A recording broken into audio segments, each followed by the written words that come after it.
बागायतदार जुन्नर तालुक्याला कांदा पिकाचे आगार म्हणूनही ओळखले जाते आणि याच कांदा पिकाच्या आगारात सध्या कांदा लागवडीला सुरुवात झाली आहे। खामुंडी परिसरातील शेतकऱ्यांची कांदा पिकाच्या लागवडीसाठी सुरू असलेली लगबग आपल्याला पाहायला मिळते।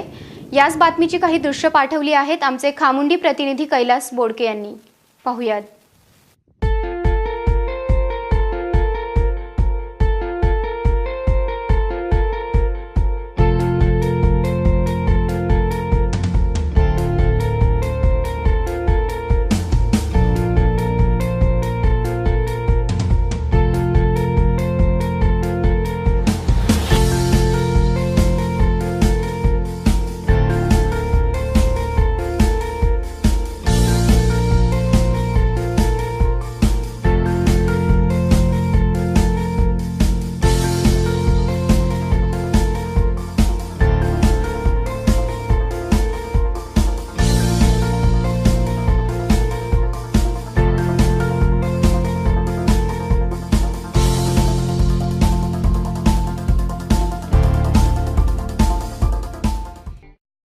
जुन्नर येथील शिवनेरीचा बुलंद आवाज, आपला आवाज जगात कधीही कुठेही पाहण्यासाठी यूट्यूबला आपला आवाज टाइप करून सबस्क्राइब करा आणि बेल आयकॉनवर क्लिक करून पहा ताज्या घडामोडी तुमच्या मोबाईलवर।